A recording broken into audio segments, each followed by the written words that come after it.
Good afternoon, everybody. So today is day 13 of my 22k, which was cut short, I'm afraid.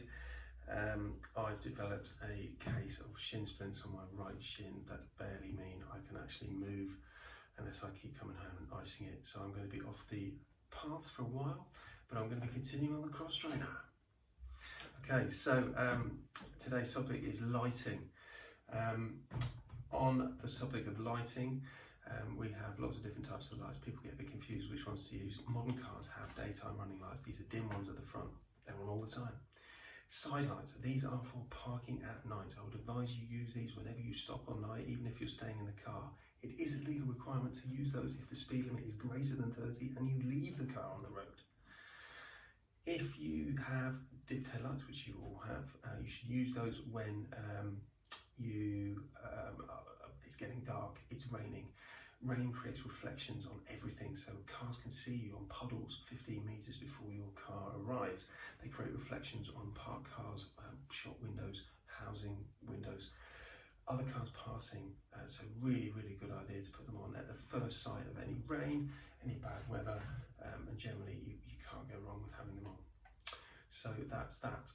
Main beam headlights are the blue ones that look like they're pointing outwards on your dashboard. Only use those when it is completely dark, no street lamps and nobody else around. If someone comes towards you or there's pedestrians or cyclists around, turn them back off again. Front fog lights. Front fog lights are used whenever it starts to get foggy. There's no legal requirement to have them on or off, but when it's not foggy, turn them off. The rear fog light you must use if visibility caused by fog or by spray on the motorway or the dual carriageway is causing visibility to be less than 100 metres. Do not have the lights on if visibility is more than that, because it's really bright, it's not necessary. They can mask your brake lights, and when you finish you must turn them off. The amount of people that then drive into town where there's lighting or there's no fog, they leave them on for most of the day. I'm a migraine sufferer, that's why I didn't get out yesterday, by the way. I had a migraine, so I couldn't get out and about. So turn them off.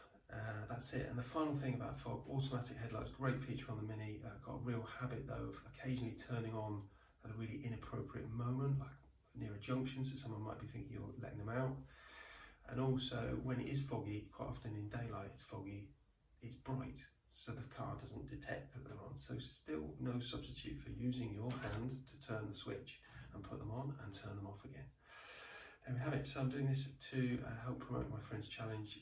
Joe from Old Boys Training is trying to cover 8,000 kilometres, 100,000 metres in elevation in 365 days, hoping to raise £365,000 for cancer research, combat stress and mountain rescue England and Wales.